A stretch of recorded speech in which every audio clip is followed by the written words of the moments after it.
Hola a todas las personas que nos siguen en este canal. Vamos a darle continuación a la lectura del 12º planeta, escrito por Zecharia Sitchin, ya fallecido en el 2010, traductor de las tablillas sumerias encontradas por miles en lo que hoy es la región de Mesopotamia. Y el mensaje extraído de esas tablillas lo tenemos aquí en estos libros de él de una manera privilegiada. Y nos hablan de una astronomía muy profunda que todavía al día de hoy no ha podido ser superada. Y nos hablan de hechos históricos, no de mitología ni de leyendas como han querido presentar los escritos en estas tablillas algunos investigadores europeos y estadounidenses. Lo ubican todo en la mitología o en las leyendas. Hay que ir por detrás de esas justificativas y descubrir que la ignorancia de esos llamados expertos es lo que lo hace a ellos llamarle a aquello que no entienden que es mito, que es mitología o que es leyenda. No le entendemos, entonces eso tiene que ser mito o mitología porque ellos se ven, esos expertos europeos, estadounidenses, se ven como la máxima capacidad de desarrollo, de civilización que existe en el mundo. Ellos se ven como que son lo máximo y todo lo miden desde ellos. Lo que no se parece a ellos o lo que ellos no tienen, otros en el mundo no lo pueden tener. Otras culturas pasadas no pueden tener lo que ellos tienen hoy, porque para ellos significa un anacronismo. Y entonces todo lo ubican en eso. No, eso es mitología, eso es leyendas de ellos. No es posible que 3.000 o 5.000 o 10.000 o 20.000 o 50.000 años atrás estas personas tuvieran tecnología que no tenemos hoy. Para ellos eso es imposible. Entonces es el punto de vista de esos llamados expertos que Zecharia Sitchin siempre critica en sus libros.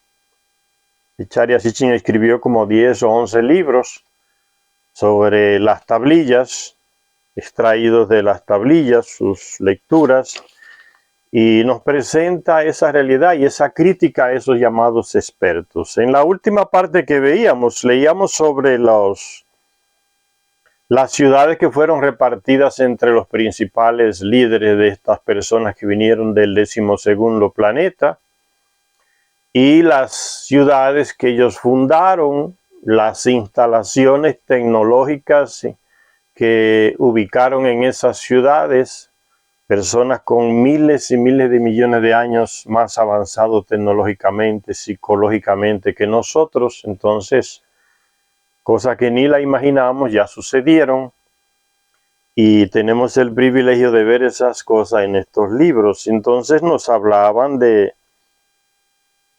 la última parte, entonces, cómo se fueron repartiendo lugares, ciudades, cargos, responsabilidades entre ellos.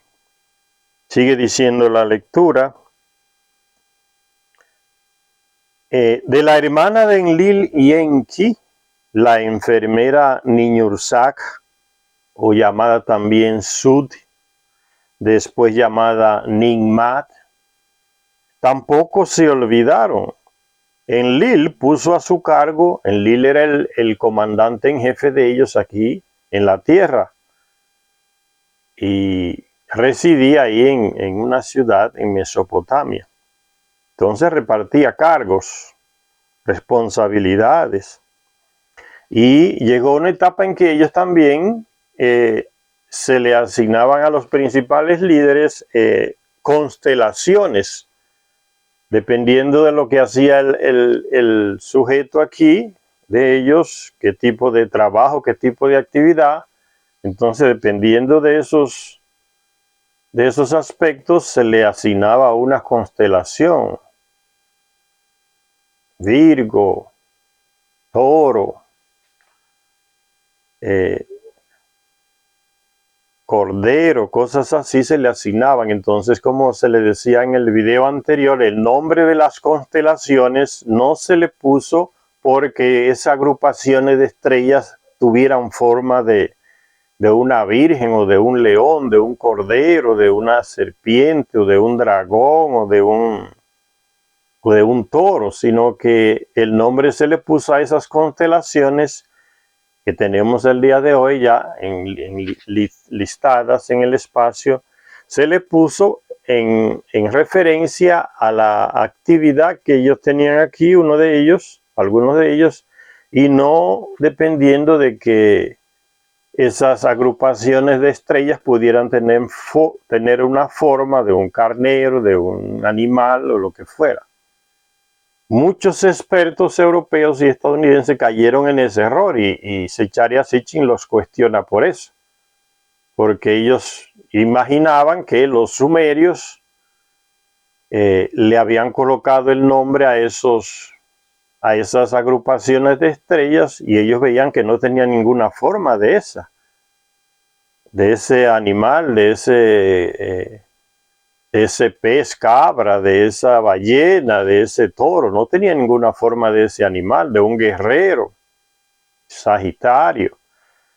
Y Zecharia Sitchin los cuestiona porque dice, no, ustedes están equivocados. Es que el nombre de los sumerios no se lo dieron a esas agrupaciones de estrellas porque tuvieran forma de algún animal, sino dependiendo de la actividad del personaje de estos señores, los Anunnaki o Anakin, dependiendo de la actividad que ellos realizaban aquí, o del tiempo en que estaba realizando esa actividad, se le dio el nombre a esas constelaciones para honrarlos. A esa Ninhursag, o Sut, o Ningmat, hermana de los otros dos líderes, medio hermana, eran los tres hermanastros, los tres eran hermanastros, hijos del mismo padre, el rey Anu, que reside en Nibiru, el rey de Nibiru.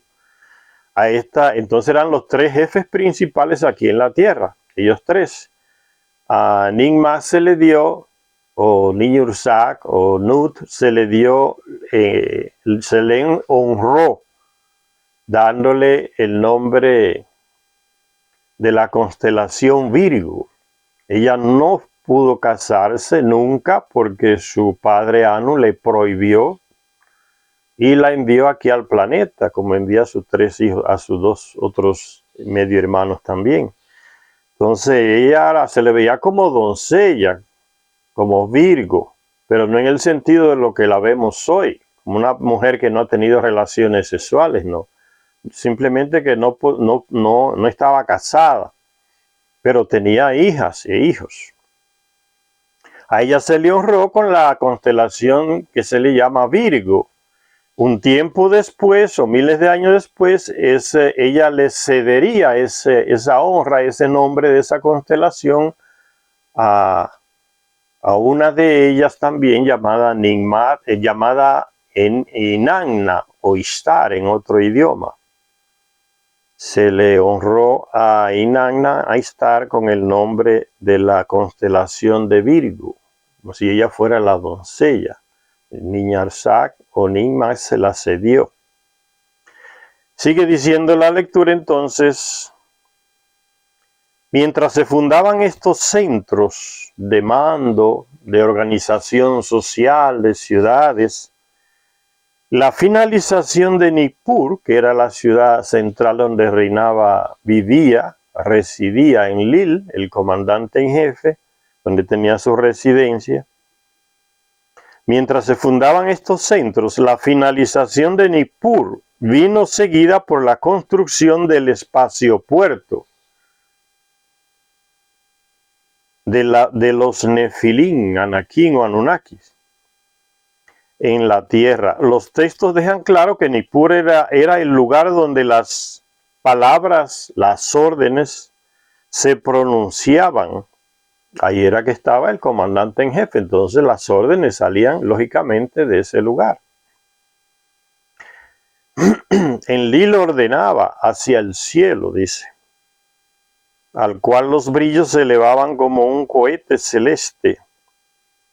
Pero la acción tenía lugar donde Shamash se eleva el espacio puerto era dirigido por Utu, llamado también de Shamash, el espacio puerto donde salían, despegaban y llegaban las naves espaciales de ellos.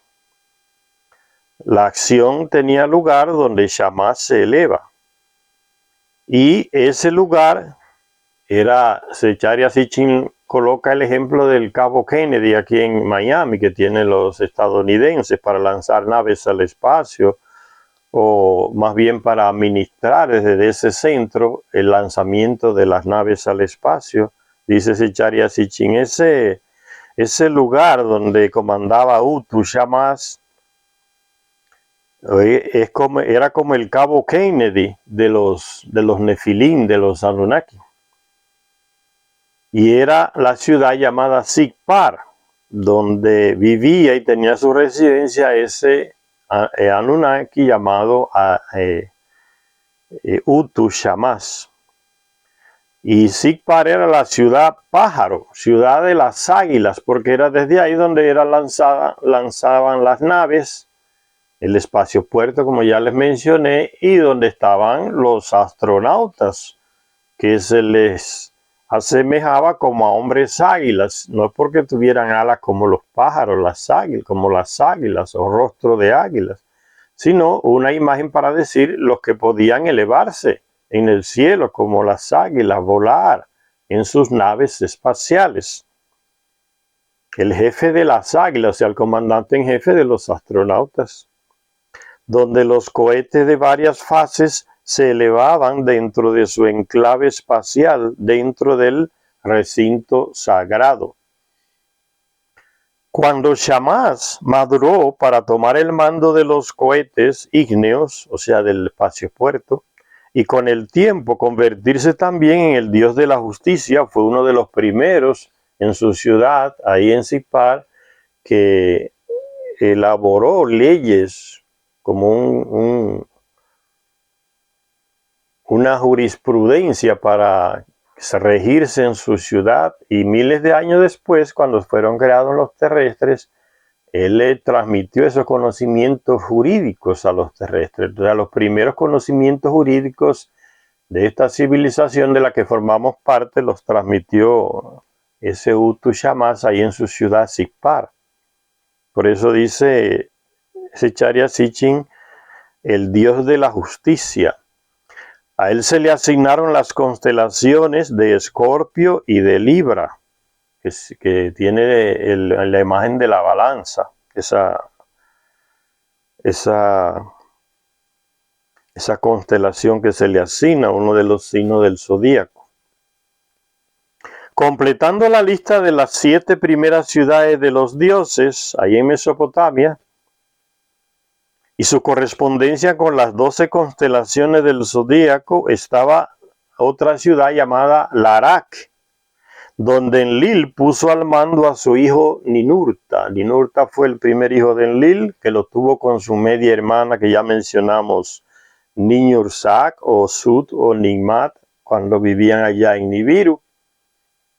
Y como ya se recuerda en el libro perdido de Enki, ella era la prometida de Enki, que era el primogénito de Anu, allá en Nibiru, era la prometida. Anu le dio permiso para que se casara con su medio hermano Enki. Estando en esa situación, ella tenía relaciones sexuales amorosas con su otro medio hermano llamado Enlil, y quedó embarazada y tuvo ese hijo Ninurta ya en Nibiru, que después llegó aquí a la tierra y se le nombró comandante en algunos lugares, y por esa causa fue que el padre de ellos tres, de Nigmat, de Enki, de Enlil, la castigó diciéndole que nunca se iba a casar, le prohibía casarse. Fue enviada aquí a la tierra también como la jefa de las enfermeras, doctoras,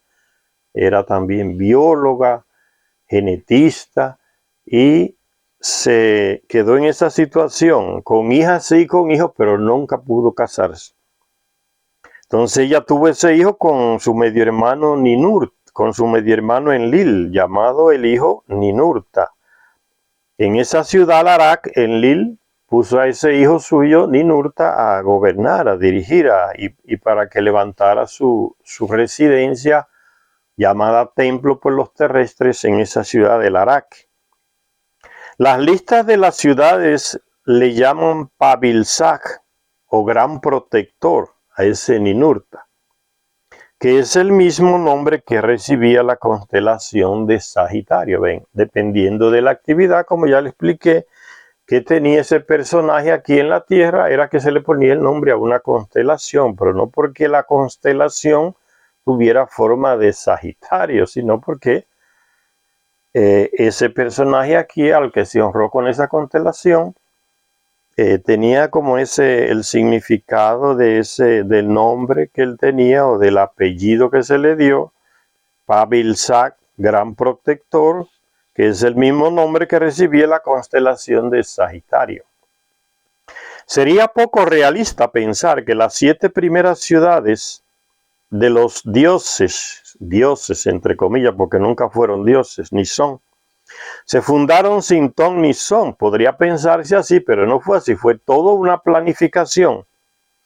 Estos dioses, entre comillas, que eran capaces de viajar por el espacio, situaron los primeros asentamientos de acuerdo con un plan definido.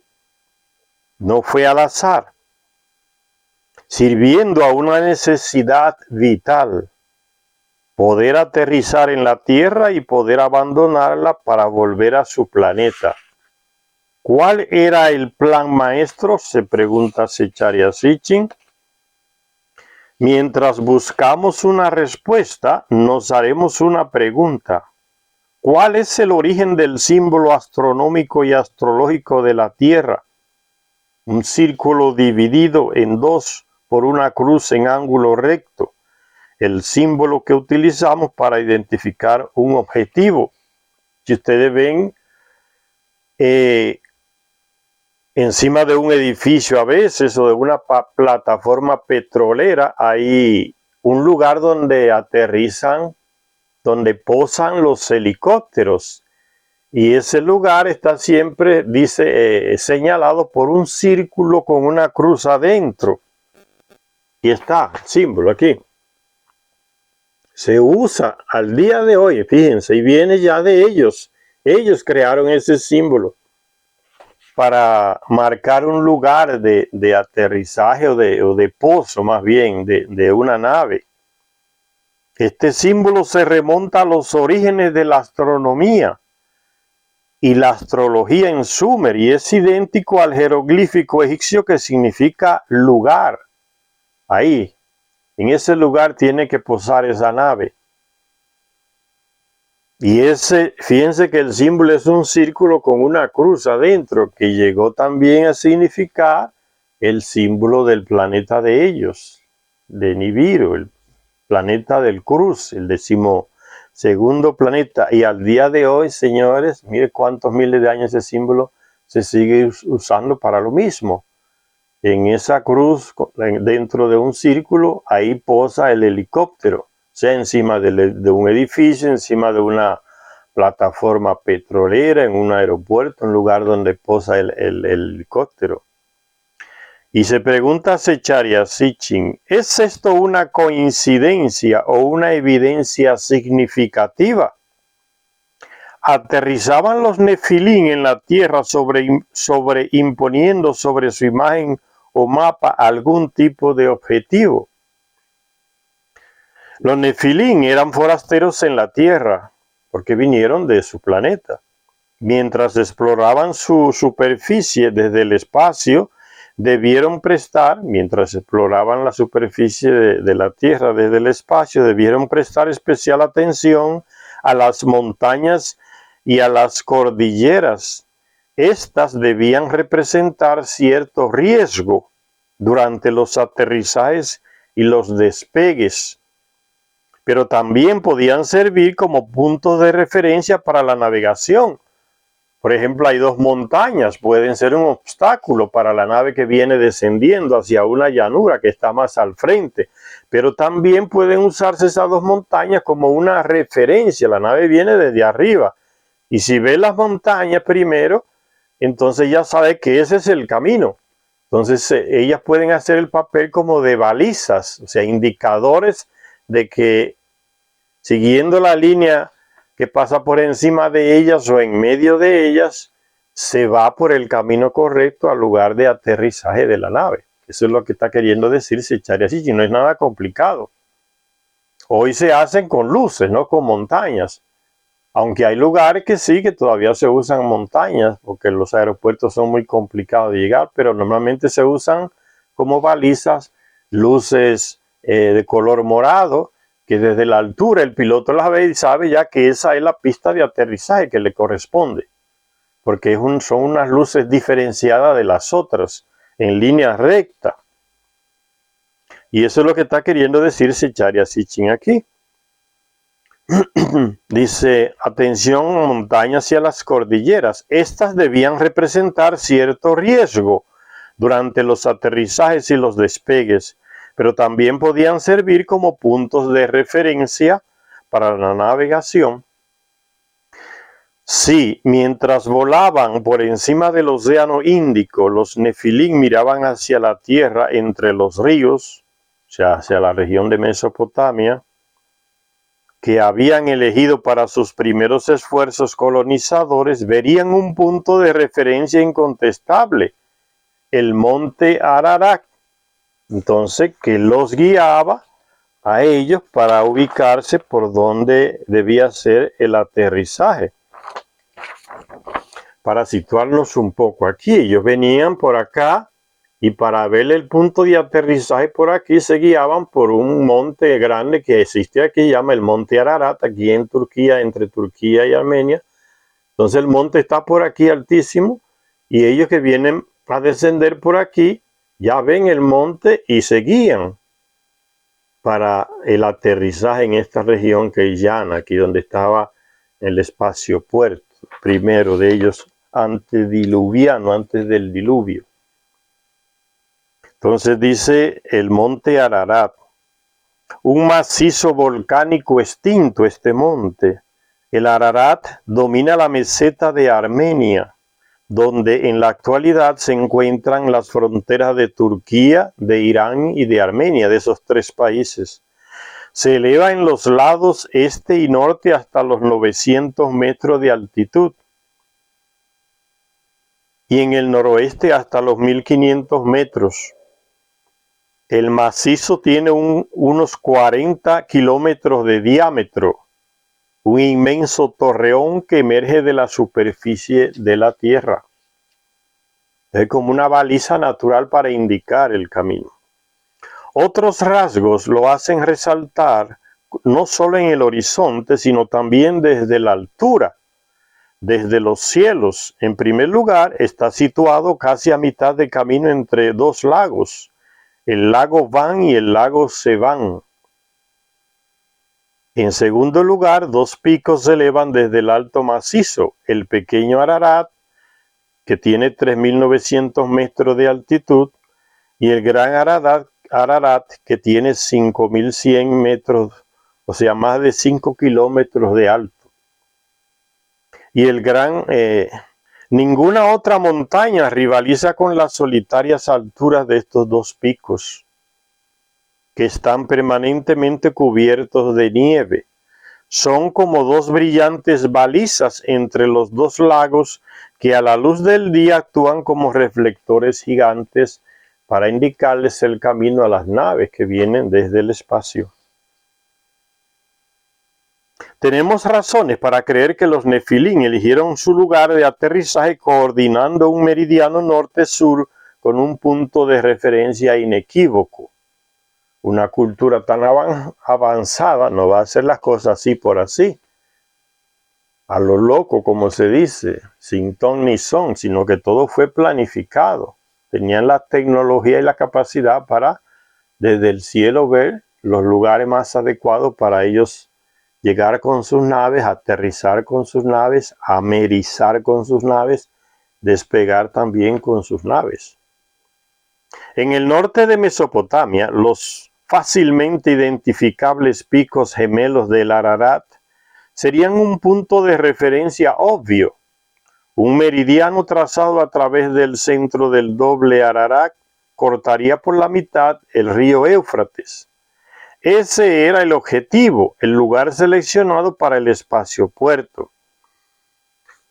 Aquí está la imagen, la figura, ¿no? Corta el río Éufrates aquí. Aquí está la referencia a Ararat. Entonces corta el río Éufrates. Entonces sería el punto. Ahí estaba en una ciudad de Mesopotamia, Sippar, estaba el espacio puerto, y estas fueron como las referencias que se tomaron. Este es el espacio puerto antes del diluvio. Después del diluvio fue todo destruido, tuvieron que hacerlo en otro lugar, pero siguieron tomando como referencia a los picos del monte Ararat cuando hicieron el otro espacio puerto. Entonces dice, corta el río Éufrates. Ese era el objetivo, el lugar seleccionado para el espacio puerto. ¿Se podría aterrizar y despegar fácilmente de allí?, se pregunta Zecharia Sitchin. La respuesta es sí, se podía. El lugar elegido se encuentra en una llanura. Las cordilleras que rodean Mesopotamia se encuentran a una distancia sustancial. Las más altas al este, al nordeste y al norte son las cordilleras que rodean a Mesopotamia, no interferirían con una lanzadera espacial que entrase desde el sudoeste. Era accesible el lugar, es decir, se podían sacar de allí astronautas y materiales sin demasiadas complicaciones. Una vez más, la respuesta es sí. El lugar era de fácil acceso por tierra y a través del Éufrates también, por el agua. Y lo más importante, ¿había en las cercanías alguna fuente de energía para las naves, para los instrumentos que se tenían ahí? ¿Había en las cercanías alguna fuente de energía, de combustible que permitiera disponer de luz y de fuerza? La respuesta es un enfático sí de nuevo.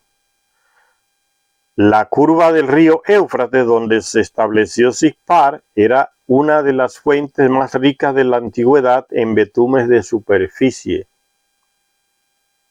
productos del petróleo que emanaban a través de pozos naturales y que se podían recoger de la superficie sin tener que cavar o perforar.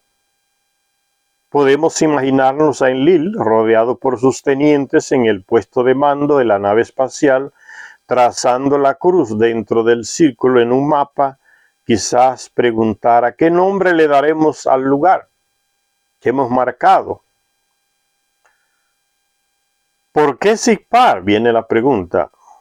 Podría haber respondido alguien. ¿Por qué Sippar? Se harían una pregunta entre ellos. Eso es Zecharia Sitchin imaginándose un diálogo entre el comandante y sus colaboradores para el lugar de aterrizaje, ubicarlo. ¿Por qué no Sippar? Se le puede dar a ese nombre, a ese lugar, Sippar, por haber respondido alguien, podría haber respondido alguien. En los idiomas de Oriente Próximo este nombre significa ave. Sippar era el lugar donde las águilas volvían al nido.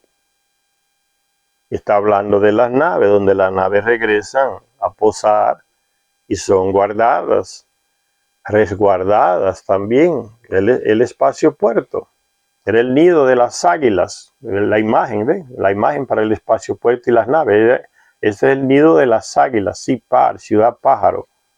Aquí llegan, aquí se resguardan, aquí se cuidan, desde aquí salen, aquí vuelven.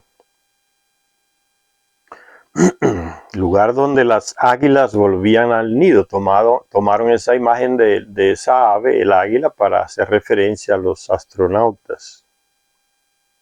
¿Cómo tomarían tierra en Sippar las lanzaderas espaciales? Podemos visualizar a uno de aquellos navegantes del espacio anotando la mejor ruta. A la izquierda tenían el Éufrates y la meseta montañosa al oeste de él. A la derecha el Tigris, el río Tigris y los montes Zagros al este de este río. Entonces los montes Zagros, Tigris estaban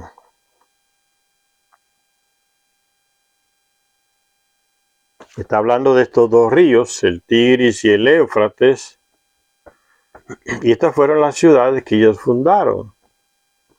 Está hablando de esta región, de Mesopotamia. Y aquí está Sicpar, al lado del río Éufrates. Sicpar, aquí está la primera ciudad, Sicpar, al lado del río. Tenían fuente de agua, fuente de material, de energía. Y al día de hoy, esa región de Irak y Kuwait, ahí también sigue siendo una gran fuente de esa energía que sale de la tierra en forma de betumes líquido, el famoso petróleo. Dice, si la nave tenía que aproximarse a Sicpar con un fácil ángulo de 45 grados con respecto al meridiano del Ararat, su rumbo le llevaría sin ningún tipo de complicación entre estas dos peligrosas áreas. Además, llegando a tierra con este ángulo, pasaría más al sur por encima de la punta rocosa de Arabia, aunque a gran altitud, y comenzaría a planear en sus maniobras de aproximación sobre las aguas del Golfo Pérsico. Tanto al ir como al venir, la nave se vería libre de todo tipo de obstáculos, tanto en su campo de visión como en sus comunicaciones con el control de la misión en Nippur. El teniente de Enlil podría hacer entonces un rápido esbozo, un triángulo de aguas y montañas a cada lado, apuntando como una flecha hacia Sicpar. Una X marcaría Nippur en el centro. Sería esta imagen, ¿no? Fíjense que ellos toman la imagen de su propio planeta, ¿no? El círculo, la cruz dentro del círculo para hacer sus ciudades, sus lugares estratégicos, ¿no? Entonces Sicpar sería como el centro, marcada con la cruz donde van a aterrizar. Recuérdense ya el ejemplo que le puse del símbolo de los helicópteros para ellos posar. El círculo con la cruz, pues de eso está hablando, ¿no? ¿Dónde posarían las naves? Pues en Sicpar. Se colocaría ese símbolo aquí para que desde arriba vieran que ese era el lugar de aterrizaje, Sicpar, la ciudad donde estaba el espacio puerto.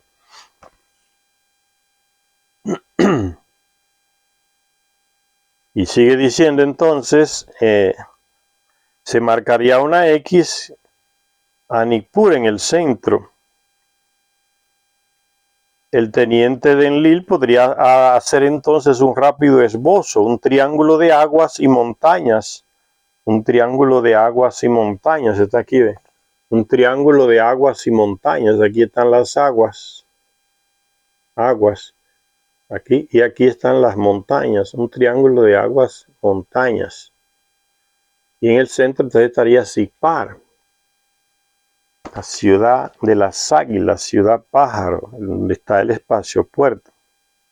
Por increíble que parezca, este esbozo no lo hicimos nosotros. Referente a la imagen que le mostré, dice Zecharia Sitchin. Este dibujo estaba grabado en un objeto de cerámica desenterrado en Susa, una ciudad ahí en Mesopotamia antigua, en un estrato datado en los alrededores del 3200 a.C., 3200 años antes. Nos trae a la mente el planisferio que describía la ruta y el plan de vuelo, que estaba basado en segmento de 45 grados. Esta imagen nos trae a la memoria el planisferio que le mostré en la lectura anterior, ese disco redondo en cerámica que los expertos no conseguían descifrar, ni decir que realmente era, ni leer mucho menos. Y algunos terminaron haciendo el ridículo diciendo que tenía que ser algo mágico relacionado con algún ritual mágico. Un mapa estelar en forma de planisferio. Dice entonces, siguiendo la lectura, el establecimiento de asentamientos en la tierra no es algo que los Nefilim hicieron a la buena de Dios, se estudiaron todas las alternativas, o sea, que hicieran así a lo que saliera, no. Se estudiaron todas las alternativas, se evaluaron todos los recursos, se tuvieron en cuenta todos los riesgos. Por otra parte, los mismos planos de cada asentamiento se trazaron con sumo cuidado para que todo se adaptara al patrón final, cuyo objetivo era perfilar el rumbo para la toma de tierra en Sippar, donde estaba el espacio puerto. Nadie ha intentado ver con anterioridad un plan maestro en la dispersión de los asentamientos sumerios. Todas esas ciudades sumerias no fueron elaboradas así por así, responden a un plan maestro. Todas estas ciudades, sus ubicaciones, responden a un plan maestro. Eso nos está queriendo decir Zecharia Sitchin. Esos personajes no improvisaban, no hacían las cosas así a lo que saliera. Todo era planificado. Pero si echamos un vistazo a las 7 primeras ciudades que se fundaron, nos encontraremos con que Batibira, que era donde se fundían los metales que traían, el oro y otros, Shurpak y Nippur están en una línea que corre precisamente en un ángulo de 45 grados con respecto al meridiano de Ararat, y que la línea cruzaba el meridiano exactamente en Sippar, donde estaba el espacio puerto. Las otras dos ciudades cuyos emplazamientos conocemos, Eridu y Larsa, se encuentran también en otra línea recta que cruza a la primera línea y al meridiano del Ararat también en Sippar. Guiándonos por el antiguo esbozo que hacía de Nippur el centro de un círculo y dibujando círculos concéntricos desde Nippur a través de las distintas ciudades, nos encontraremos con que otra antigua población sumeria, llamada Lagash, esa ciudad, estaba situada exactamente en uno de estos círculos, en una línea equidistante de la línea de los 45 grados, como la línea Eridu, Larsa, Sippar. La posición de Lagash es un reflejo simétrico de la de Larsa, ¿ve? Un reflejo simétrico, todo exactamente calculado, matemáticamente calculado, astronómicamente calculado, la matemática y la astronomía juntas en la cabeza de esos personajes con una inteligencia millones de veces más avanzada que la nuestra. Todo estaba exactamente calculado. Esos planos ya los aprendieron los terrestres de ellos. Y recuérdense que en los textos antiguos de la Biblia, del Antiguo Testamento, aparecen ellos, porque la Biblia habla de ellos, aunque el monoteísmo religioso se inventó un tal Yahvé para darle todas las cosas a él, que él fue que hizo esto, que fue aquello. Eso es falso. Eso es manipulación de textos. Los antiguos textos de la Biblia hablan de estos personajes. Y ustedes verán como ellos también le dan, o algunos de ellos le dan a los terrestres medidas exactas para que hagan las cosas. Le enseñaron también lo que podríamos decir hoy esa ciencia arquitectónica, planificadora. Todo planificado a nivel de matemática astronómica. Matemática terrestre. Ustedes nos recuerdan algunos textos, el llamado Dios en la Biblia dándole el tamaño, las medidas al arca que tenía que construir Noé, al arca de la alianza ahí, que el rey David fue encargado de construirla. Las medidas del templo se le daba a los reyes, que era la clase privilegiada junto con los sumos sacerdotes. Ellos, los Anunnaki y los Anakim, le daban esos documentos a ellos escritos.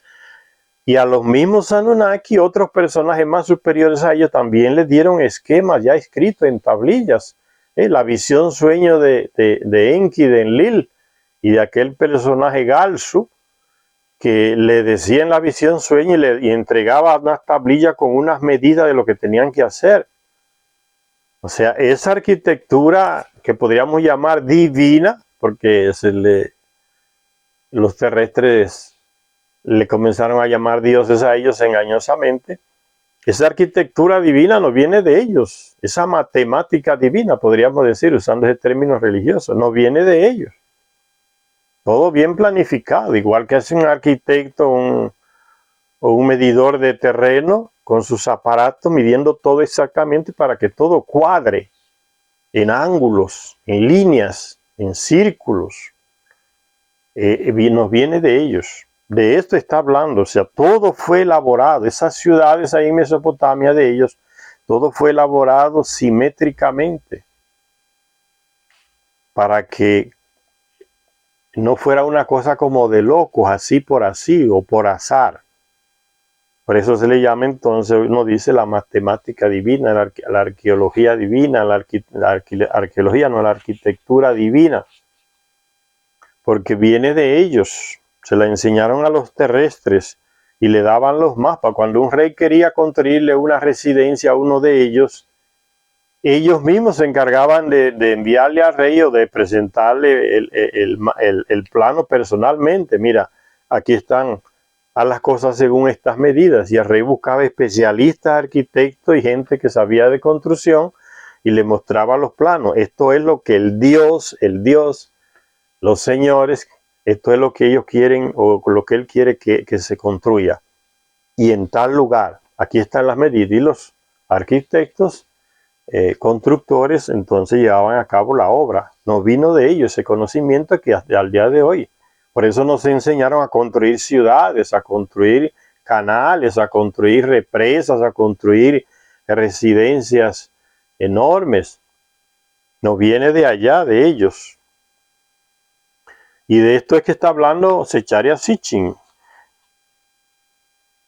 Guiándonos por el antiguo esbozo que hacía de Nippur el centro de un círculo y dibujando círculos concéntricos desde Nippur, a través de las distintas ciudades nos encontramos con que otra antigua población sumeria llamada Lagash estaba situada exactamente en uno de estos círculos, en una línea equidistante de la línea de los 45 grados, como la línea Eridu Larsa Sipar. La posición de Lagash es un reflejo simétrico de la de Larsa. Aunque la posición del Arak, viendo el halo brillante, significa el Arak, sigue siendo desconocida, el lugar lógico para ella estaría en el punto 5. O sea, Zecharia Sitchin está diciendo a la época que escribe ese libro que no se ha descubierto dónde estaba ubicada la Arak, esa ciudad que fundó Enlil. Pero dice que estaba dentro que estaba dentro de uno de estos círculos que se hacían a partir de Nippur, como el centro del comando. Estaba dentro de uno de estos círculos, la ciudad de Arak, eso nos está queriendo decir. ¿Dónde estaba ubicada? Zecharia Sitchin dice, no se ha descubierto todavía, pero debía de estar en uno de estos lugares. En el número 5 por ahí que aparece, debería de estar esa ciudad Arak ubicada, porque formaba parte de ese plano de la construcción de esas ciudades ahí en Mesopotamia. Las ciudades que se encontraban a lo largo de cada línea estaban de hecho a 6 beru, aproximadamente 60 kilómetros, 6 beru, de distancia entre ellas, o sea, una medida exacta entre cada ciudad. Creemos que este era el plan maestro de los Nefilim, Anakim o Anunnaki. Después de elegir la mejor situación para su espaciopuerto, que estaba en Sipar, situaron el resto de asentamientos según un patrón que perfilaba la ruta de vuelo para llegar a él. En el centro pusieron a Nippur, donde estaba situado el enlace cielo-tierra. Ahí, en la ciudad de Nippur, enlace cielo y tierra. ¿Por qué? Porque ahí estaba ubicado el gobierno, que era Enlil, el comando en jefe. Y en sus instalaciones, en su residencia, tenía esos instrumentos que les servían para comunicarse con el planeta Nibiru, para diseñar las coordenadas espaciales para las naves que iban y venían. sea, es el centro de comando, como decía Zecharia Sitchin anteriormente, era como el cabo Kennedy de los Anunnaki, donde está todo el centro de coordinación, el central de esas lanzaderas espaciales. Y sigue diciendo, entonces el hombre no podrá volver a ver ni las ciudades de los dioses originales ni sus ruinas, pues fueron destruidas por el diluvio que barrería la tierra tiempo después. Recuérdense que ellos llegaron aquí a la tierra cuando estaba por la mitad el fin de la edad de hielo, de esa edad de hielo, de una edad de hielo, que ya han habido varias en el planeta. Entonces estaba llegando al fin y llegó al fin con el diluvio, cuando terminó de derretirse esa gran muralla de hielo allá en la Antártida y esa ola de kilómetros de altura barrió la tierra entera y llegó y arrasó con todas estas construcciones sepultadas para siempre, todo ese proyecto de los Nefilín o Anunnaki o Anakim ahí en Mesopotamia. Entonces tuvieron después del diluvio que reconstruir todas esas ciudades, muchas fueron reconstruidas por ellos en el mismo lugar donde estaban las otras, pero algunas quedaron tan profundamente cubiertas por el lodo que no pudieron ser reconstruidas en el lugar. La base estaba muy débil, muy frágil por el lodo acumulado, entonces tuvieron que cambiarla de lugar, algunas de ellas, de esas antiguas ciudades. Por eso dice Zecharia Sitchin, el hombre no podrá volver a ver ni las ciudades de los dioses originales ni sus ruinas, pues fueron destruidas por el diluvio que barrería la tierra tiempo después. Pero podemos saber mucho de ellas gracias a que el deber sagrado de los reyes mesopotámicos era reconstruir una y otra vez los recintos sagrados. ¿Ve? Lo que le estaba diciendo. A los reyes que eran al principio designados por el Anunnaki o el Anakim que vivía en esa ciudad, se les daban los planos para que construyera en el mismo lugar donde había estado la construcción antigua. Los reconstructores subrayaron su escrupulosa observancia de los planos originales en las dedicatorias inscritas, como se puede ver en una de ellas, descubierta por aquel investigador francés llamado de apellido Layard. Y dice esa inscripción antigua, el imperecedero plano del terreno, aquel al cual para el futuro la construcción determinó, es seguido, es el que lleva los dibujos de los tiempos de antaño y las anotaciones del cielo superior. El diseño de antaño, de los tiempos de antaño, esa medida temporal que inicia cuando llegaron los primeros Anunnaki al planeta y que termina con la irrupción del diluvio. Ese es el comienzo y el fin de los tiempos de antaño, esa medida temporal que ellos mismos, los Anunnaki, designaron de esa manera, los tiempos de antaño. A eso se refiere el escrito de este rey. Dice, la construcción determinó, es seguido, es el que lleva los dibujos de los tiempos de antaño y las anotaciones del cielo superior. Anotaciones del cielo superior, porque fue escrito por ellos que vinieron de allá, del cielo superior, de su planeta Nibiru. Entonces el rey seguía esos mismos planos dados por los Anunnaki. Si, como sugerimos, Lagash era una de las ciudades que sirvieron como baliza de aterrizaje, estaba en esa línea que pasaba por el centro de Sipar, esa línea imaginaria de 45 grados en las que fueron elaboradas, construidas todas esas ciudades. Entonces dice, si como sugerimos, Lagash era una de las ciudades que sirvieron como baliza de aterrizaje, gran parte de la información que nos proporciona Gudea, aquel rey, desde el tercer milenio antes de Cristo, 3000 años antes de Cristo, aquel rey Gudea, tendrá sentido. Gudea escribió que cuando Ninurta le dio instrucciones para reconstruir el sagrado recinto, ven, al que la gente llamaba de Dios, Ninurta, era uno de ellos. Personalmente le entregó al rey Gudea los planos de lo que quería que el rey mandara construir. Dice, Ninurta le dio instrucciones personalmente para reconstruir el sagrado recinto, o sea, la residencia de Ninurta, es el sagrado recinto. Otro dios que le acompañaba, o sea, otro Anunnaki que acompañaba a Ninurta, le dio los planos arquitectónicos dibujados en una tablilla de arcilla. Y una diosa, o sea, una mujer de ellos, de los Anunnaki, y una diosa que había viajado entre el cielo y la tierra en su cámara. Esa mujer tenía una nave pequeña que se le llamaba cámara celeste, para viajar de aquí para allá, aquí en el planeta. Esa era una especie de nave pequeña, que muchos de ellos tenían, otros no tenían, pero esa aquí dice que tenía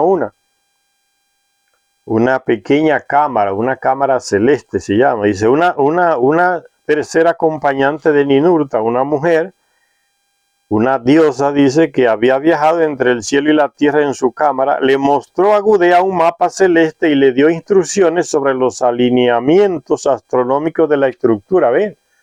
Ellos construían combinando, estudiando bien el terreno, los alrededores y combinando también las matemáticas astronómicas, o combinando con las constelaciones, con su planeta. Todo estaba combinado. Y si eso se ha descubierto al día de hoy, hay muchas construcciones aquí en nuestro continente americano, en otros lugares de Asia, de Europa, donde las construcciones están coordinadas con las constelaciones, la ubicación de las constelaciones, con el solsticio. Esa astronomía sagrada la enseñaron ellos y se la enseñaron a muchísimas culturas aquí en esta parte del planeta, en la superficie. Por eso muchos de esos edificios antiguos que quedan en las ruinas están con esas coordenadas perfectamente. Las pirámides, algunas pirámides aquí en América, edificios grandes, todos fueron hechos con esa arquitectura divina, o sea que nos vino de ellos. Y sigue diciendo entonces, además del pájaro negro divino, que era una nave espacial, era de Ninurta, el pájaro negro divino. Y, o sea, los principales de ellos tenían sus naves personales. Ninurta tenía una, Marduk tenía una, Enki tenía una, Enlil tenía una, y así otros tenían sus naves personales. Pájaros divinos, barcos divinos, hay diferentes nombres para este tipo de naves de esas personas. Además del pájaro negro divino en el recinto sagrado, ellos guardaban su nave en los recintos. Cuando el rey recibía los planos para construirle su templo, como le decían los terrestres, o sea, el recinto, la residencia de ese Anunnaki, de ese dios, en los planos ya estaba incluida un lugar de como diríamos hoy, de parqueo de su nave, para guardar su nave espacial. Normalmente era en la última parte de la construcción triangular, allá encima, una parte plana, gruesa, ahí descendían ellos con su nave y la guardaban. Recuérdense que son naves para viajar aquí en la Tierra y hasta cierto lugar en el espacio. No está refiriéndose a la nave madre que ficaba circulando el planeta y se iba llena de oro.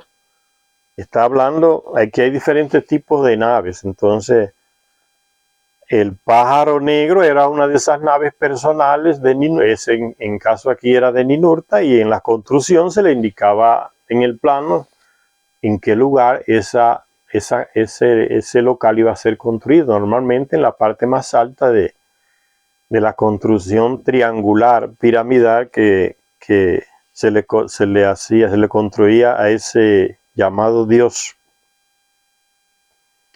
Dice, además del pájaro negro divino, en el recinto sagrado se instaló también el ojo terrible del Dios, el gran rayo que somete al mundo a su poder.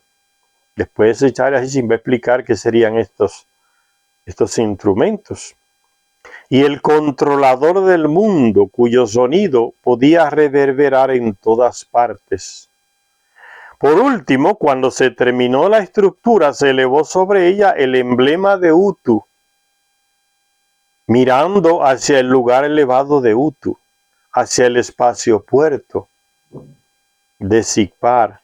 Todos estos objetos brillantes eran importantes para las operaciones del espacio puerto, pues el mismo Utu apareció muy contento para inspeccionar las instalaciones cuando estuvieron terminadas. Él, después que terminaron la construcción, el hombre fue allá para controlar, para ver todo, y ficó feliz. Lo hicieron bien, la construyeron bien. Esos son los dioses, por eso le digo, coloquen, cuando habla de dioses, colóquenlo entre comillas. Son esos ellos, esos personajes, los Anakin, los Anunnaki, que los Nefilim, también como se le llama en la Biblia.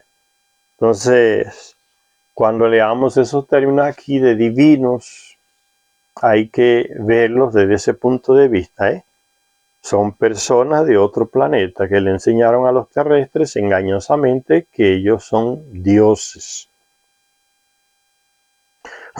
Dice, Utu apareció muy contento. Ese Utu Shamash, que era el comandante de Sigpar, donde estaba el espacio puerto, apareció muy contento para inspeccionar las instalaciones cuando estuvieran terminadas. Cuando estuvieron terminadas. Las representaciones sumerias primitivas suelen mostrar enormes estructuras construidas en las épocas más primitivas con juncos y madera, que se levantaban en los campos entre el ganado que pastaba.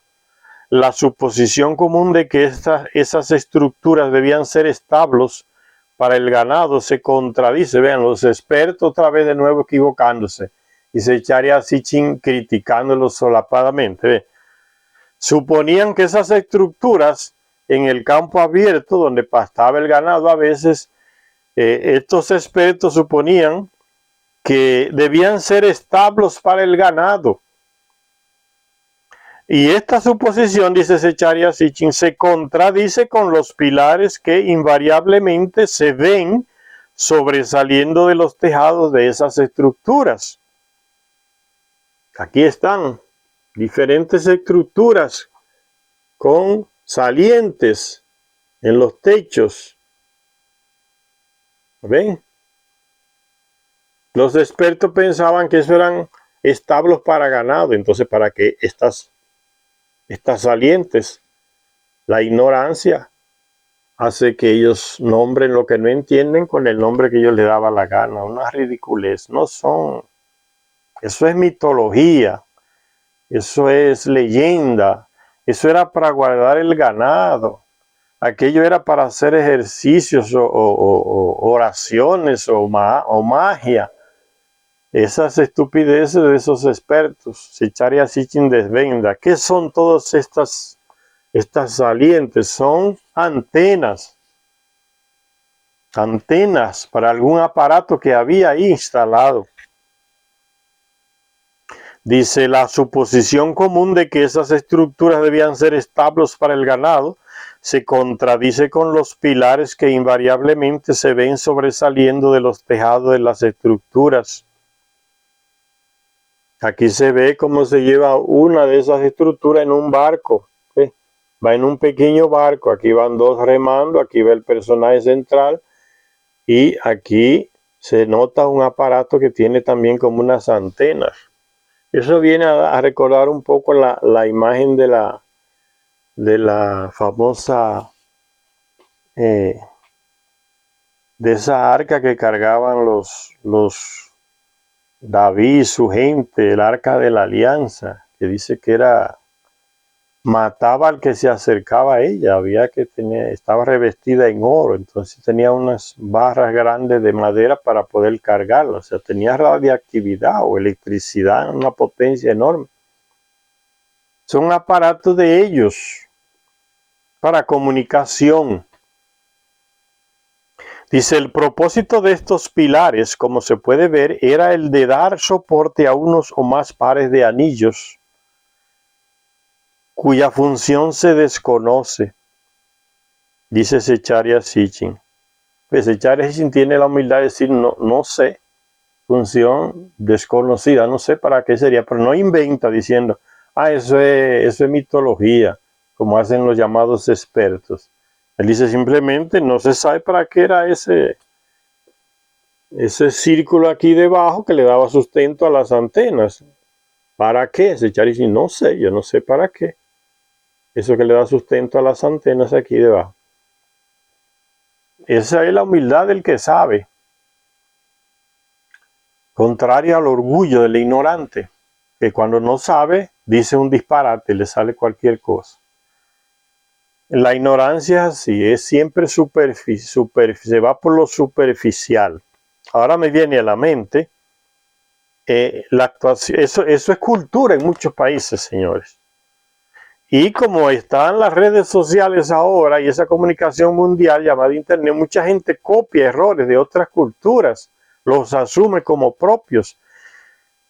En Estados Unidos se usa mucho la cultura de hablar y hacer y después reflexionar y después pensar.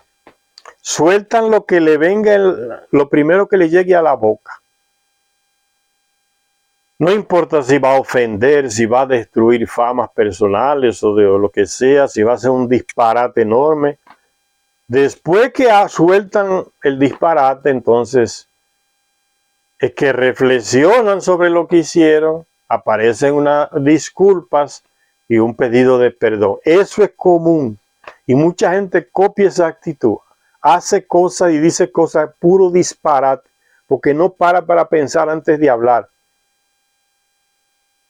Se le olvida que tienen dos oídos para escuchar, reflexionar y de una sola boca para hablar. No, sueltan las cosas. Llega un tipo allá con otra tipa aquí, llegan a un lugar y comienzan a soltar insultos a una persona de repente así por nada. Después piden perdón en las redes sociales. Yo pido perdón porque yo que me pasé, que no debía hacer eso. Y eso es muy común, se ha vuelto cultura.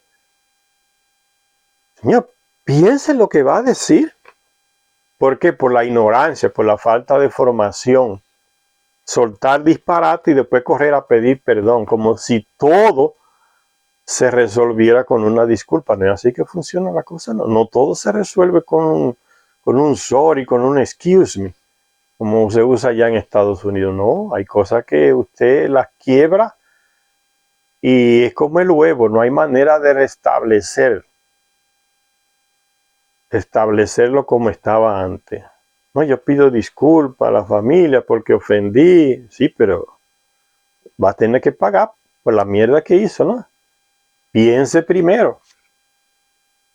Y entonces esa misma mentalidad en esos expertos europeos se volvió cultura en muchos lugares del mundo.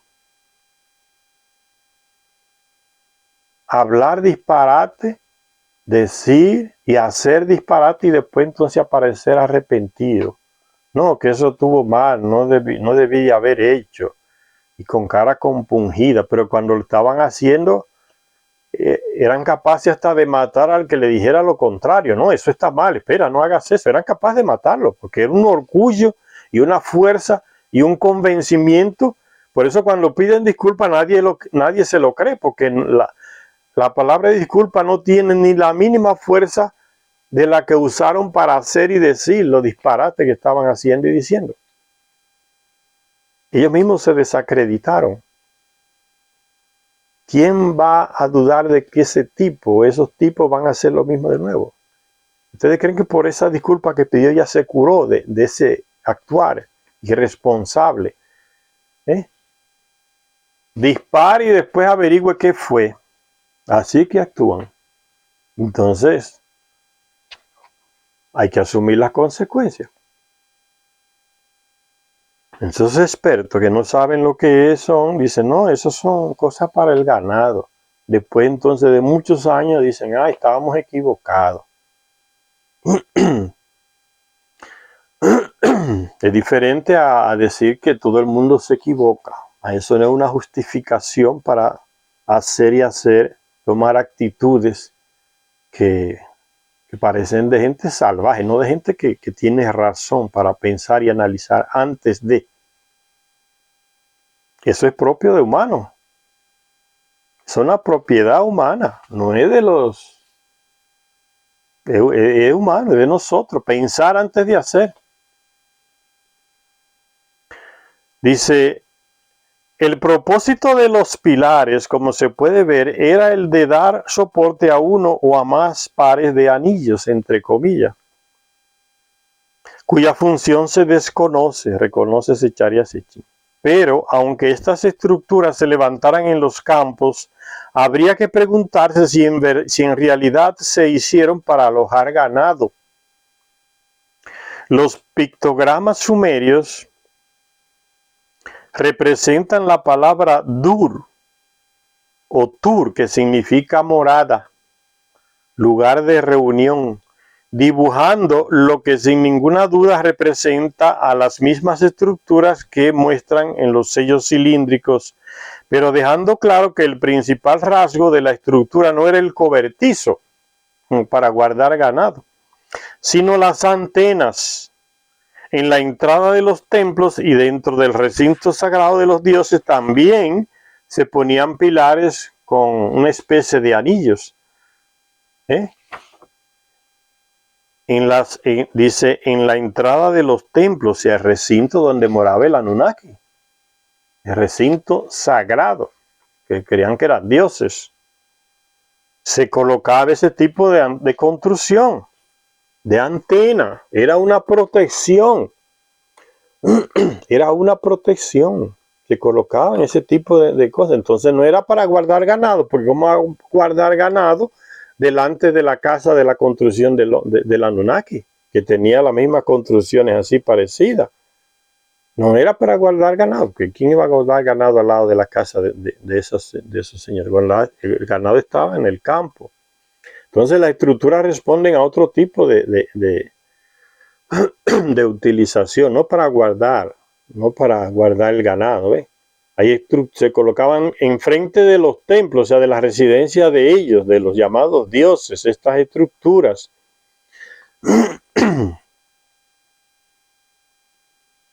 En la entrada de los templos y dentro del recinto sagrado de los dioses. ¿Quién iba a guardar ganado dentro del recinto de esos señores? También se ponían pilares, así pues no era esta una costumbre exclusiva del campo.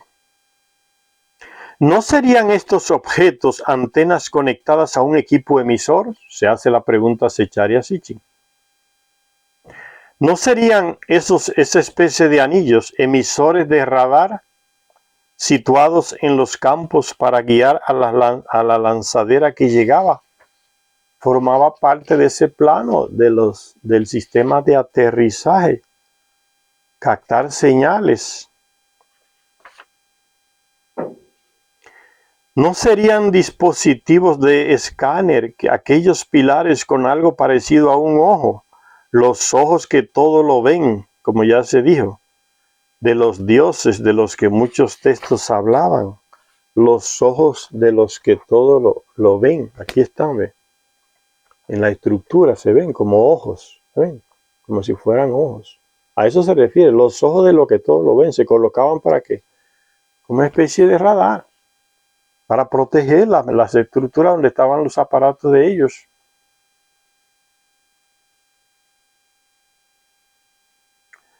Dice, además,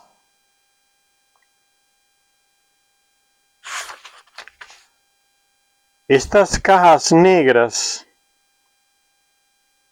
dice, sabemos que el equipo al que todos estos dispositivos estaban conectados era transportable. Aquí aparecen en un barco transportando uno de esos equipos. Aquí está. Eran transportables, muchos de ellos, de esos equipos. Como aquella famosa Arca de la Alianza, era transportable. Y no todo el mundo lo podía transportar. Dice, estas cajas negras, entre comillas, cajas negras, En referencia, quiere decir Secharia Sichinaki, a que tenían gran información dentro. Estas cajas negras, por su aspecto, nos traen a la mente el arca de la alianza que construyera Moisés, siguiendo las instrucciones de Dios. El cofre estaba hecho de madera y revestida de oro por ambos lados, dos superficies conductoras de la electricidad aisladas por la madera que había entre ellas. El catporet, también de oro, se colocaba encima del cofre y se sostenía con dos querubines, hablando de la imagen del arca de la alianza. Dos querubines de oro macizo.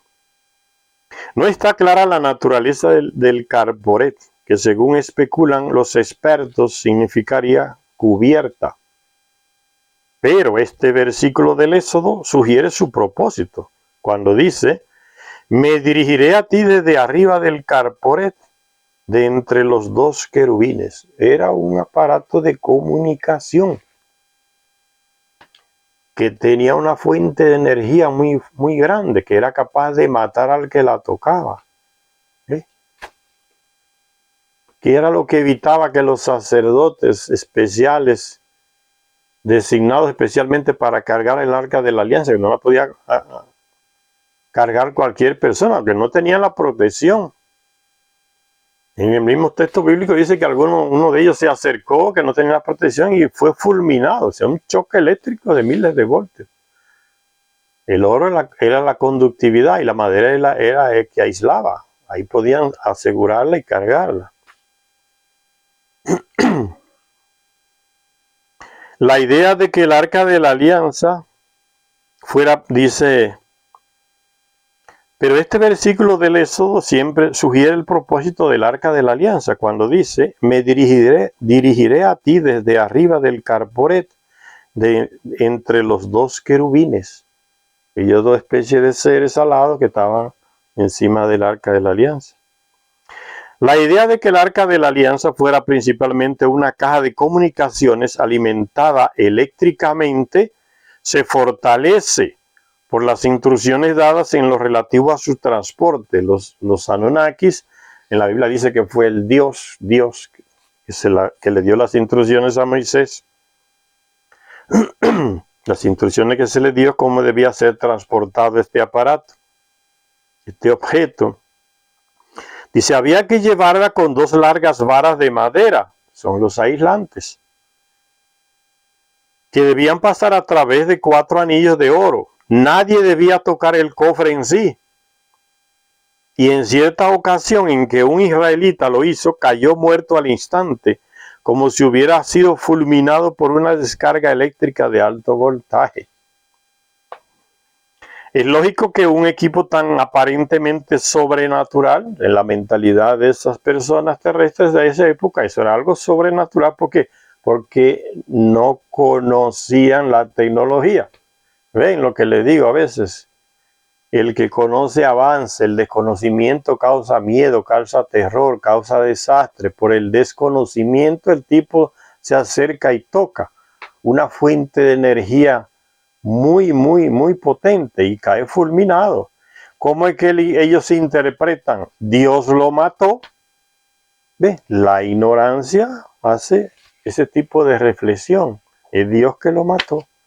Pero lo grande, señores, es que a miles de años de esos hechos, relatados como ya vimos en el Antiguo Testamento, a miles de años todavía te encuentran gente que estudió, que dirige iglesias, que tienen títulos y ropa extraña, se colocan y se tienen como gente que sabe, expresan la misma ignorancia de miles y miles de años atrás. Ustedes no han escuchado sacerdotes, obispos, cardenales, pastores, hablando ese disparate, pura ignorancia de que cuando cae un rayo y mató a tal fulano o cayó encima de tal lugar, fue un castigo divino. El terremoto fue un castigo de Dios por los pecadores.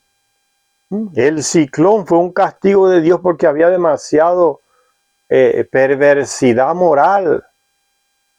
En pleno siglo XXI, señor, esa mentalidad tan atrasada, existe esa ignorancia en esos llamados dirigentes que se supone que saben. Imagínense que no pensará el pueblo sencillo. Y eso es peligroso, eso es una ideología, es una mentalidad que tiene sus riesgos, porque la ignorancia siempre es peligrosa. Significa que si yo recibí un golpe de un rayo, el terremoto me destruyó mi casa, el ciclón me arrasó con mi casa porque yo soy pecador. Y fíjense las consecuencias de asumir esa mentalidad, esa ignorancia. Entonces déjame llevarle un buen dinero al padre, un buen dinero al pastor, un buen carro, regalarle un buen edificio a la iglesia para que construya el templo de las oraciones, darle miles de dinero, ¿ve? Se tranza con dinero para que Dios lo perdone y no le vuelva a suceder esa desgracia. ¿Ve a dónde lleva la ignorancia? Al enriquecimiento de los que controlan a través de la ignorancia, que se presenta como intermediario del que mandó el rayo, del que mandó el ciclón, del que mandó la tormenta que destruyó a todo el mundo inocente y pobre, que lo llevó a todo el mundo por delante. Ellos dicen que lo controlan, entonces vamos a darle cosas a ese, dinero, objetos, bienes, para que le diga al fulano, oye, no me mande ese negocio otra vez. Y es la misma mentalidad que se refleja en el libro de Job, que está en el Antiguo Testamento. El ejemplo del sufriente, que la iglesia lo usa, las iglesias lo usan para seguir manipulando. El conformismo de la gente, esa ideología de la ignorancia, ¿no? Dios tenía animales, tenía ganado, tenía riqueza, tenía tierra, tenía de todo. Y lo perdió todo. ¿Y cuál era la reflexión que hacía Job en el libro de Job en la Biblia? El Señor me lo dio, el Señor me lo quitó. Fíjense, la pura ignorancia, señores. Y ya le expliqué a dónde lleva esa mentalidad de ignorancia. A lo que ya le dije. La ignorancia trae ese miedo, ese terror, esas desgracias encima de muchas personas. Y sobre todo en la mente. Ahí el desastre más grande ocurre en la mente de las personas. Pastores en cualquier parte del país. Ustedes van a Estados Unidos, voy a poner un ejemplo. O van a Brasil. Ustedes ven esos pastores, señores, son llenos de cadenas de oro. Ya no se conforman con un anillo, 10 anillos en cada dedo, 7 relojes de millones de pesos, de dólares. Carro de último modelo, residencia, yates, barcos, aviones, dueño de bancos, dueño de emisoras, dueño de canales de televisión, señor, y no pagan ni un centavo de impuesto. ¿Quién le da todo ese dinero? La gente ignorante que va a esas iglesias, señores, que creen las estupideces que le predican esos señores. Y la gente como ciego y sordo. Usted no ve que el tipo no tenía nada y ya tiene 7 canales de televisión, ya tiene 7 bancos, tiene millones en tal banco. Residencia para aquí, para allá, aviones, yates, barcos, cadenas, oro. Y usted sigue dándole. Y no paga un centavo de impuesto. ¿A dónde lleva la ignorancia? Y eso, señores, se le llena el corazón de una... el avaro no, es como un corazón sin fondo, un deseo sin fondo de tener riqueza y acumular. Y al poco se muere y no se lleva nada. Desnudo se va. Pero el avaro es así. Y la gente le da, y él sigue hablando, y el que no me da, le va a caer el diablo encima, el infierno encima, el alma se le va a perder. El tipo ya, que era un burro, ahora ya sabe decir lo que pasa después que usted se muere. Y usted se lo cree. Tipo nunca estudió, no tiene un título universitario y ya sabe lo que pasa después que la gente se muere. Y usted se lo cree, la ignorancia lleva a la miseria, pero no solamente a la miseria material, a la miseria intelectual. Usted no avanza con la ignorancia, se atrasa, se atrasa. Y eso atrasa a un país, atrasa a un pueblo, atrasa a una sociedad. Es capaz, es violenta, la ignorancia es violenta, porque es capaz de matar esperanzas, luchas, revoluciones, revueltas contra la opresión, la ignorancia. Por eso es que los conquistadores españoles, portugueses y otros europeos enviaban a quienes, a los que trabajan la cabeza de la gente, para que le metieran la ignorancia primero. Los padres, los misioneros, las iglesias, ¿pagos por quiénes? Por el rey, por los reyes. Eran empleados. ¿Y enviados qué? Como avanzada, como vanguardia, para que plantaran la ignorancia en la cabeza de los indígenas, de los negros, sea en África, sea aquí, o sea en el otro lugar. La misma Europa. Amansaban primero y después entonces llegaban los soldados sin mucho esfuerzo y ahí terminaban el trabajo.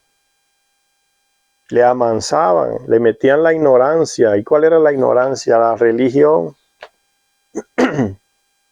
Tienen que obedecer al rey, a sus soldados, a sus representantes, no luchar contra él, no matarlos a ellos, aunque ellos los maten a ustedes, no robarles a ellos, aunque ellos les roben a ustedes.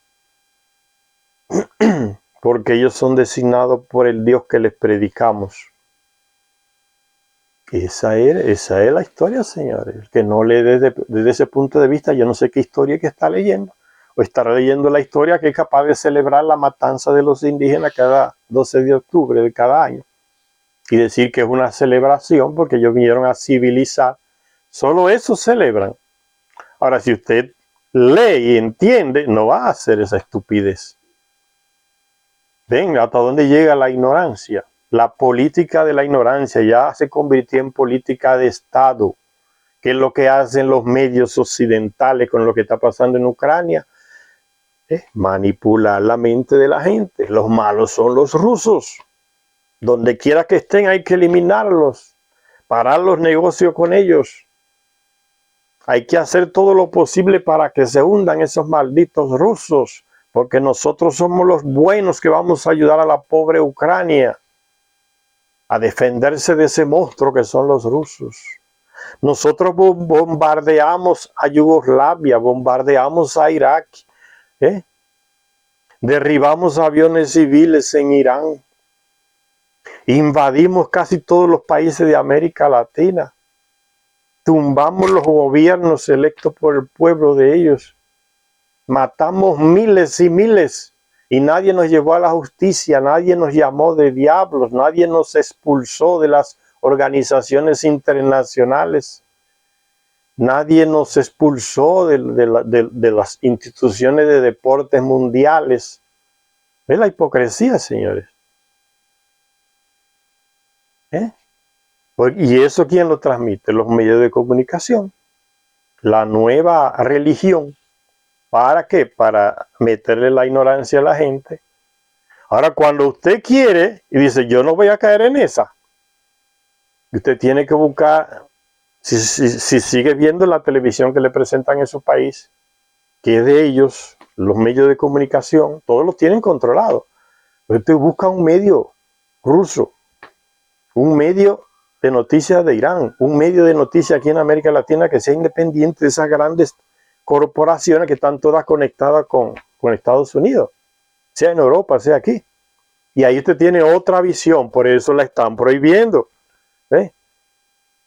Los europeos tienen vetado ver los canales de Rusia, de Irán. ¿Por qué? ¿Por qué? Porque presentan la otra cara de la moneda. Por eso hay que leer. Así se avanza. se descubre la farsa y la mentira, que es pura ideología, es política de Estado, desinformar. Y en esa desinformación caen, nadie está libre de eso, señores. Presidentes, diputados, senadores, religiosos, gente común del pueblo. Hay gente que solo sabe lo que pasa en el mundo según lo que él ve en la televisión que tiene en su casa. No tiene acceso a ningún libro o no le gusta leer. Entonces la visión del mundo de la mayoría de la gente en nuestro pueblo es esa. Está en ese aparatito llamado televisión. Una cosa que es controlada por ellos. Por eso la gente dice, no, hay que acabar con los rusos. Sí, es verdad. ¿Cuál es su fuente de información? Yo lo vi en la televisión. Y de ahí no pasa. ¿Ves? La ignorancia se institucionaliza. Y hace desgracias, ¿no? Que condena a un pueblo entero, los rusos. O sea, todos los rusos son enemigos. Sea un niñito que acabó de nacer y ya por ser ruso ya es enemigo. Ven, ellos no miden lo que van a hacer. La política contra los rusos, entonces los fanáticos que hay en diferentes pueblos, usted ve en Italia la gente en la calle acabando con una mujer que va con su hijo porque es rusa. ¿Qué culpa tiene esa mujer y ese niño de ser ruso? ¿Qué hicieron ellos a Ucrania? Aquel monte de bandidos y nazistas que está gobernando Ucrania, que ya prohibió todos los partidos de oposición para el tipo quedarse y seguir gobernando y robando, porque es lo que está haciendo, robando y mintiendo y gobernando. No quiere oposición. ¿Cómo le dirían a ese tipo aquí en América Latina, los estadounidenses y los europeos? Ah, ese es un violador de los derechos humanos, eso es un régimen. Así le dirían. Aquellos ladrones que están gobernando Ucrania, el país más corrupto de Europa. Por eso no lo han querido aceptar en la Unión Europea, lo mismo que le están ayudando a los europeos. No lo han querido aceptar, que es el país más corrupto que hay en Europa.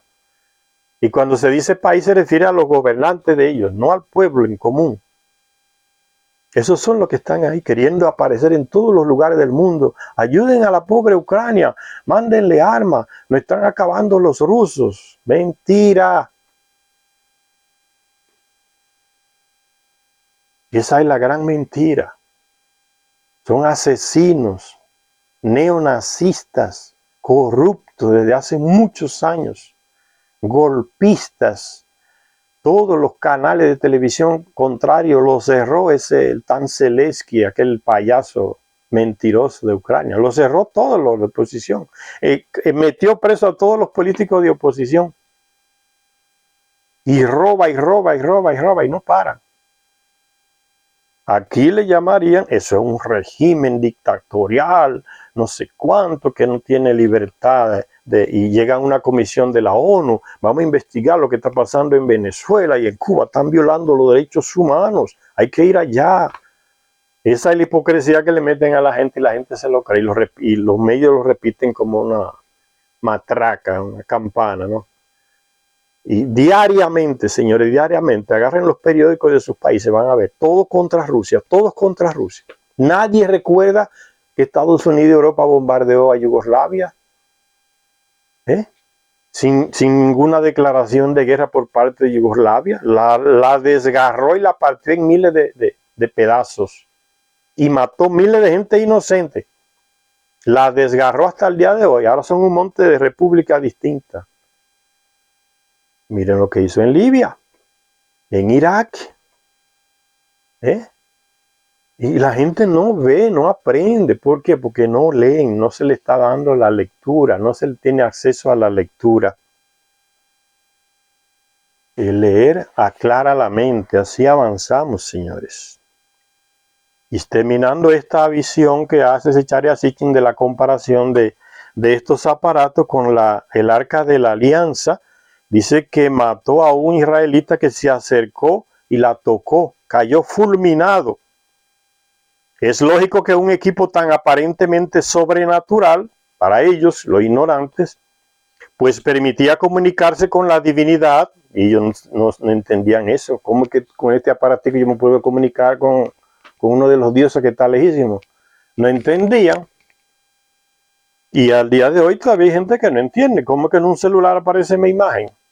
¿Qué es eso? ¿Qué brujería es esa? Dirían algunos. Todavía hasta el día de hoy. Eso pasaba también, ¿no? Veían esos aparatos como una cosa extraña, sobrenatural. Eso es cosa de los dioses. Dice, es lógico que un equipo tan aparentemente sobrenatural, dice Zecharia Sitchin, pues permitía comunicarse con la divinidad, los dioses, aunque la divinidad estuviera en algún otro lugar. Se convirtiera en objeto de veneración, en un símbolo de culto sagrado. ¿Ves? Ponerle la mano, entonces ya era como tocar al Dios y le viene un milagro. Es lo mismo que hacen los ignorantes hoy. Le pone la mano al santo, le pone la mano a la cruz, le pone la mano al sacerdote, le pone la mano al pastor, le besa la mano, porque algo se le pegará, porque ese tiene el bien. Y yo no. La misma ignorancia continúa hasta el día de hoy. Dice, los templos esos objetos se volvieron objetos de veneración sagrada. O sea, la nave, el pedazo de una de las naves de ellos era venerado, como que era algo sagrado, que le daba suerte o vida a los que lo tocaban o salud. Hasta ahí llegaron y eso sigue pasando al día de hoy. La gente busca las reliquias y las cosas y le pone la mano, le pasa la mano, aunque esté lleno de polvo y se lo ponen por aquí y por allá. Es la misma ignorancia. Entonces dice Zecharia Sitchin, los templos de Lagash, Ur, Mari y de otros lugares antiguos tenían entre sus objetos devocionales, unos ídolos ojos. La gente los tenía para darles como un objeto de devoción, como uno tiene una cruz o un santo, objeto de devoción, se le prende vela, se le pasa la mano, se le reza, se le lleva algún presente, algún regalo a ese objeto que para esa persona que ignora representa como la misma divinidad y le puede venir algún favor de vuelta, ¿no? Un toma y dame. El ejemplo más sobresaliente se encontraba en el templo del ojo de Tel Brak, en el noroeste de Mesopotamia. Este templo del cuarto milenio antes de Cristo recibió este nombre no solo por los centenares de símbolos del ojo, tenía muchos ojos pintados por todas las paredes, ese templo,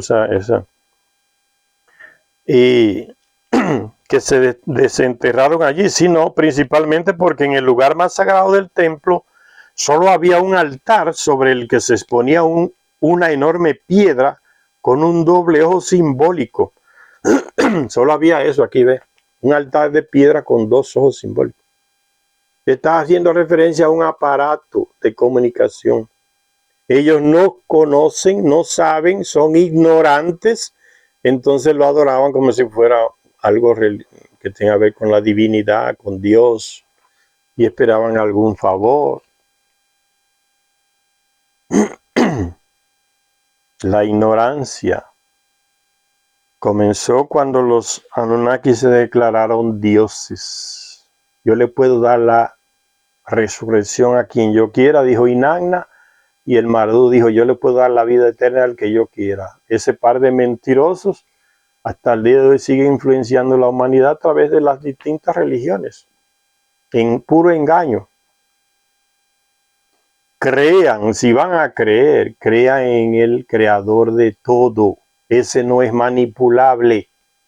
En ese creen los Anunnaki, que son una inteligencia mil millones de veces más superior a nosotros. El creador de todo no es manipulable. No tiene locales, no tiene representantes, no tiene intermediarios, no comunica, no anda vigilando a nadie, no condena a nadie, no tiene infierno, no tiene purgatorio, no tiene representantes. Que récele al creador de todo, pídale favores, va a ver que se realizan. Usted no tiene que ir a las iglesias y a los pastores como supuestos intermediarios entre el Dios y usted. Usted va por la ignorancia. Hágalo, va a ver que le va a dar el resultado, el creador de todo, porque hay que tener la fuerza en algo. El ser humano como que se siente tan débil en cierto momento que necesita el auxilio de algo, una fuerza superior. Y la única que ven es esa de las instituciones religiosas. Récele, busque la fuerza del creador de todo. Usted no sabe quién es, dónde está, cómo es, nada. Solo en su corazón usted le reza y le pide, si quiere le prende vela a esa fuerza. No tiene representación. No hay con qué representarla. Porque está más allá de nuestra razón. Por eso le digo, ese, si usted quiere llamarle de Dios, llámele como usted quiera. Él no se ofende porque usted le diga que no es Dios. Porque hay gente que tiene miedo de no decirle Dios a Dios. Creen que le va a caer un rayo encima, una desgracia, ¿no? Eso le meten las iglesias a la gente en la cabeza, ese miedo, ¿no? Y eso llega a una violencia tan profunda, señores, que hay supuestos representantes de ese Dios, seguidores de eso que ellos llaman de Dios, que lo pueden matar a usted. Porque ellos asumen que usted le está faltando respeto a ese Dios. Porque usted dijo alguna palabra, hizo algún gesto, mencionó un nombre. Mira hasta lo ridículo que llega la ignorancia. ¿Cómo puede ser tan violenta? Lo pueden matar y condenado a la muerte. Porque usted ofendió a Alá, ofendió a Dios. Hay millones de muertos por eso. Eso no estamos hablando aquí de una cosa tan banal. Eso es realidad brutal. Eso hay que leer la historia. Realidad brutal y sangrienta, deshumana. Lean la historia de las religiones. A sangre y fuego se han impuesto esas grandes que tenemos hoy.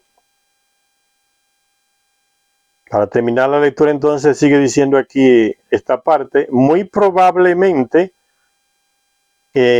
debía ser una simulación del verdadero objeto divino, el terrible ojo de Ninurta, como ya decía el texto antiguo, o el del centro del control de la misión del Lil en Nippur. Una simulación debería de ser. Y la tienen como un objeto de veneración en los templos y la gente va y le pasa la mano, le lleva cosas, le reza, le pide. Control de la misión de Lil en Nippur podía ser una representación también, acerca del cual un antiguo escriba dijo: su elevado ojo explora la tierra, su elevado rayo busca por la tierra. La llanura de Mesopotamia necesitaba, según parece, la elevación de las plataformas. Ve la explicación de Sechari Asichi, más razonable. La llanura de Mesopotamia, donde estaban todos esos objetos, la mayoría de ellos, necesitaba, según parece, la elevación de plataformas sobre las cuales colocar el equipo relacionado con el espacio, con la comunicación espacial.